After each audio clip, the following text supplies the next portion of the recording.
Right, let's kick this one on the guts. I thought this would be a nice quiet place to tell you a story, but we've got the spray unit going over there, landlord going up and down the driveway on his quad bike, and it's probably as noisy as if I sat down in the middle of town somewhere, but it's still a kind of a cool place to tell you a yarn. This goes back to, oh man, I would have been 16 years of age. I just finished working in the tobacco. I got through the winter, done a few farm jobs around the top of South Island, and I was heading back to Abel Tasman National Park. That's where I grew up as a child. I knew the area very well because my father was a ranger there. I had done a lot of fishing on the coast and a lot of hunting, so it was a place that drew me back, and I was always thinking about it when I lived in the city through my growing years. I wanted to go back there, and finally I was back in Tōtaranui. Now it was December, I think, would have been the time of year, so a lot of campers, a lot of people from Christchurch and different places going there for their camping and staying there, and I was just this transient soul travelling around with a little bit of money that I'd made from working the tobacco and a few farms, and I had a tiny blue, I've actually still got it, a rucksack made by Macpac, when Macpac was a New Zealand brand, not made in China, out of canvas. I actually still have that today. It wasn't that tiny, I guess it was a 40-50 litre pack, and I had my whole life in the back of it, and I was travelling through the Abel Tasman National Park. I'd been staying in the Department of Conservation huts, and that was a really cheap, affordable way for me to live, and I also had a tent which I was camping out quite regularly. Cooking my food each night on a wee gas cooker, that's how I was doing my feed, and mostly fish and shellfish. There were no shops, so any vegetables and stuff I got either scrounged off the tourists or the other campers, or I made a couple of trips to the township of Takaka, which basically took me a whole day to get there. Now on this particular day, I was on the beach, walking down the beach, heading to a bay called Goat Bay, and if you know the Abel Tasman National Park, you know where that is. I wanted to go back to Goat Bay because it's where I used to take my speedboat when I was a little kid, and it had some fond memories, and I also knew there were a couple of caves in the rocks, and I wanted to go and explore those. And on the way to it, I met this young lady who was my age, it turned out later. She was from Austria. I thought she was German at first, but I later on found out she was from Austria, and she was strikingly beautiful. And when you're 16 and summertime and you see a girl and you're a young man, you know, your brain just goes out the window. Well, mine would go out the window anyway. And I saw her. I always used to have this problem for many years that I always thought that I could have the really, really beautiful girl, and I didn't even know what I looked like or how I really was. I was not very self-aware, I guess you could say, and a bit silly because she was way out of my league. There's no way I was going to get a girl like this, and I thought, well, you know, I'll go and say hello to her. So I just went up to her and got my courage together, and I said, "G'day, how you going?" And she looked at me, she goes, "Hello." I said, "Do you want to come to my campsite and have some fish?" She goes, "No." And I said, "Oh, I've got some chocolate too," because I'd been given some chocolate. It was actually some chocolate I was given as a gift, but I was going to give it to her from one of the campers. She goes, "Chocolate, no." And I said, "Do you want to go for a walk somewhere? I know where there's some eels in a stream not far from here." She goes, "Nah." And I went, "Do you want to go for a walk on the beach?" She goes, "Go away." So that was my attempt to try and make something nice happen with her, and I fell miserably. Anyway, I thought about her a while, and I saw her a few times during the week, and every time I saw her I would find myself like just staring at her, like she must have thought I was a pervert or a weirdo. And I even found myself one time following her. I was like, just couldn't help it. It's like a magnetic pull, and then I realised, geez, I can't do this, you know, I'm stalking her. So I kept my distance and pretty much gave up. There was a volleyball game going on the beach with all these young people around my age, and the guys were all stronger than me, and they were, you know, the kind of sort of guys that do really well in sport, I guess. And I thought maybe I could go down and join them on the beach, so I introduced myself, and they were half friendly to me, and I ended up going on the other team's side, and we were playing volleyball, which I wasn't particularly good at. And when we were playing, a girl came over who was the friend of the one that I liked, came over and she started playing too, and I thought, shit, this is a chance to maybe get to talk to her and then talk to her friend again. That failed dismally, it didn't work at all. And then after the game, the girl I liked came over to the side of where we were and met her friend and started talking to this tall, really strong guy. Just like, you could tell she was flirting with him and playing with her hair and all the body language. I just knew that it was pointless. I just felt gutted. I felt really like, oh fuck, I can't compete here. But I kept on looking at this beautiful, beautiful woman. My eyes were just drawn towards her. You know, I'm 16 years of age. I've got testosterone going through my whole body. It's flooding me. I've got no control. It's like just a natural urge, you know, to want to kiss her or something, but I can't do anything. I'm really frustrated. So I thought I'll pluck my courage up one more time and I'll just go and ask her again. So she was talking to this tall, good-looking guy and the other girl, her girlfriend there.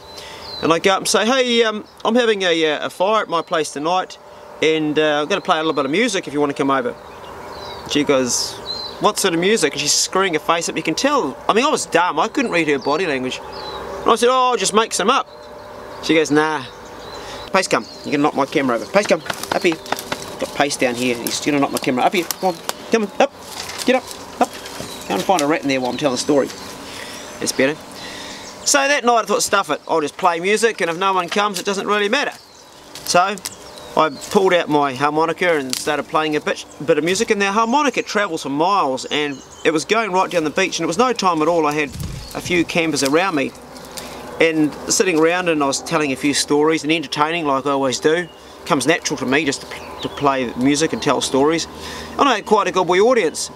And then I took a break, and when I took a break, as soon as I stopped, Pusher turned up, but that tall, good-looking guy, and he had the young lady with him. And they turned up together and they sat down. I wasn't making any music, and she was like looking at me and looking at all the people, what's going on here. And I was looking at the girl beside him, and the tall guy came up to me and goes, mate, he's a Kiwi, he goes, mate, don't look at her, mate, you haven't got a fucking chance. It's not going to happen, okay? He could tell what I was thinking. And I said to him, well, is she your girlfriend? Sorry if she is, I didn't know she was. He goes, no, but she will be. And I said, well, if she's not, you know, if you're not together, then what's wrong with me looking at her? He said, out of your league, son, you're not qualified. And that was it pretty much. And again, I just sort of, instead of standing my ground, because he was bigger than me, instead of standing my ground and saying, oh, fuck off, you know, I just sort of backed down. So I kept on playing my harmonica again. And as soon as I started playing my harmonica, people came back into my camp site, and they put more wood on the fire, and people were laughing, and there was an atmosphere, and a couple started dancing, because I'm very rhythmic on the harmonica. And I had a real buzz going, and the girl I noticed that I really liked started to look at me, and I thought, well, you know, it's just because I'm playing music. But she was looking at me in a way that was a little bit different, and it wasn't until I started to really sing that things changed.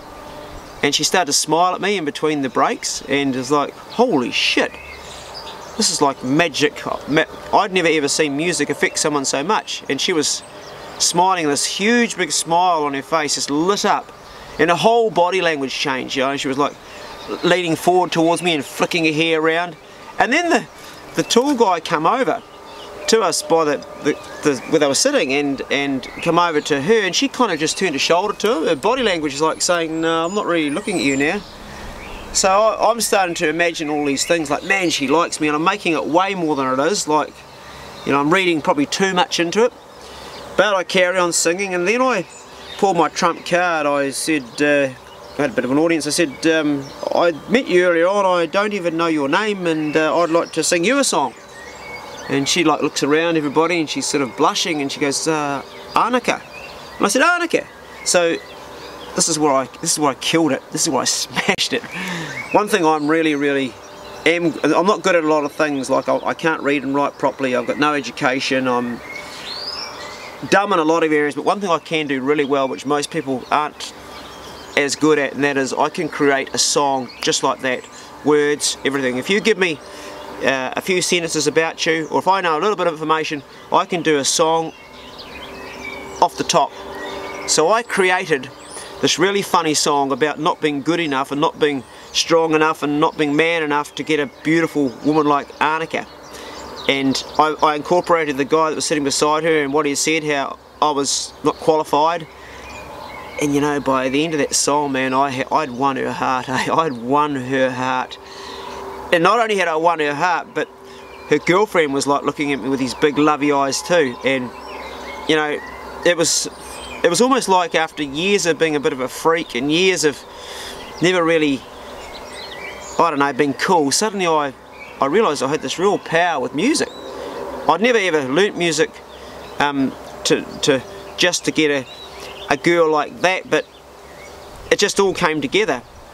And that's not completely true, actually. That's not actually completely true. I used to like my neighbour when I was 12, and I learnt the harmonica to impress her, if I'm honest about it, looking back. I liked it, but I also thought maybe but that failed. Anyway, I'm getting off the story. So, Annika was the last one sitting there. It was late, it was probably 1 o'clock in the morning by the fire, and everybody's gone home, and it's just her, me, and the other guy has slunk off, because she's just like.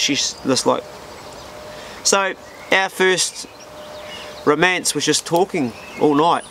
That's all we did. We just talked all night. We didn't kiss, we didn't hold hands, we just talked. And the sun came up on the beach. It was a beautiful sunrise. The gannets were diving out in the water. They were feeding off small fish. The kahawai were driving to the top. It was a beautiful, beautiful day, and I just had so much joy, and I hadn't even kissed this woman, and I was just like filled with an amazing feeling I've never really experienced before like that for the first time in my life. It was incredible. And you know, to me at 16 I thought it was love. Of course it wasn't love, it was infatuation or lust, but it took me years later to learn what really love is. So she was camping there with her group from her country, and we spent a lot of time just walking and talking. I took her fishing lots. I sung to her heaps. We walked on the beach. It was awesome. And I took her fishing off the point, a separation point. Back then there was a lot more fish than there are today. We had a really successful, I think from memory we caught gurnard and we caught snapper, I think from memory. Definitely caught gurnard, I'm not sure about the snapper, it might have been blue cod. We took him back to my camp, cooked it up, and I cooked her a feed. And after we'd eaten, we were like just sitting there by the fire. I was making a little bit of music on the harmonica, and she leant over and she looked at me, and I thought, this is the moment I'm going to give her a kiss. I'm going to kiss her. And fuck me, I leant over, and we're in the campsite, and this fucking wasp, and we didn't have a lot of wasps back then. Like, wasps are a problem now. I was just at the brink of going to kiss her, and this fucking wasp, it flew and it got under my armpit, and I leaned forward, and as I leaned over I squashed it in there, and it stung me just in here. And I remember, oh fuck, I've been stung, and I couldn't control it, and it just destroyed the moment, like it killed it.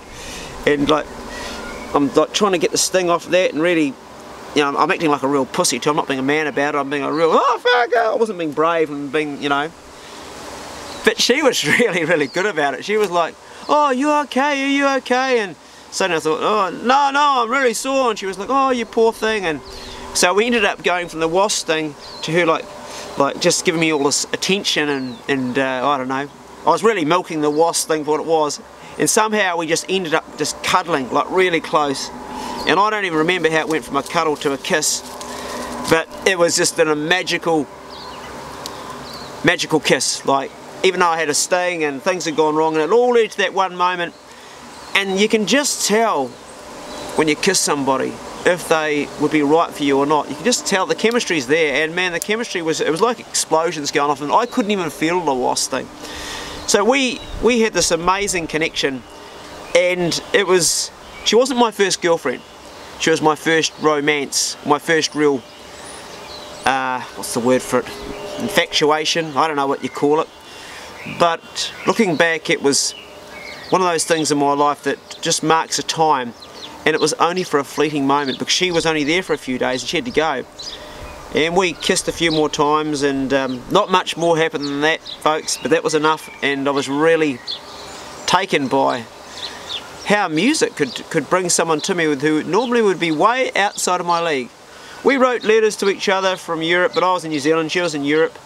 And we finally lost contact. And years later I went to Europe where I worked as a musician, and I never ever connected back up with Annika. But a fond memory that I always look back and think about the other guy that just, you know, who made me feel like shit, and that I had no chance at all, and I completely just smashed him out of the way and did it. Yeah. So I guess the moral of the story is, for all you men listening, don't ever underestimate yourself too much. That woman that you really want, you just may get her through something that you've got or something you do that you you don't really know that you've got. And my advice would be to really be yourself. Like when I sung that song, I talked to my song about my insecurities and how I'd failed and what I wanted and the whole thing, and it was actually that, she told me later, that made her attracted to me. She said it was how you were so honest about your downfalls and how you felt that was what she was the most attracted to. Isn't that weird? Doesn't always work that way. Anyway, that was this Throwback Thursday, not a hunting one or a fishing one, and I don't even write love songs, and I guess it's a love story really, and it's probably my first and it'll probably be my last. So hope you liked it. Be good, can't be good. Be careful. Got Pace down here yawning. What you doing, Pace? Come here, boy. He doesn't want to go in here. There's something in it that scared him. Are you scared of a rat or something? Pace, come on, up here, up here, up here. What's going on, man?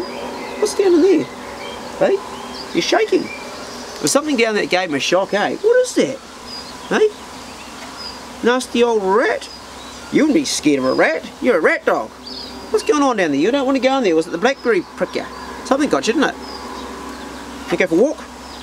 I'll tell you what, your breath stinks. It really stinks, like you've been eating old possum you've dug up somewhere. Come on, we'll go. I'll finish my coffee, then we'll go for a walk. Good boy. Stay there, okay. You're a good dog, aren't you? You're a good dog. It's Pink barking. She's on heat and she's in the dog box.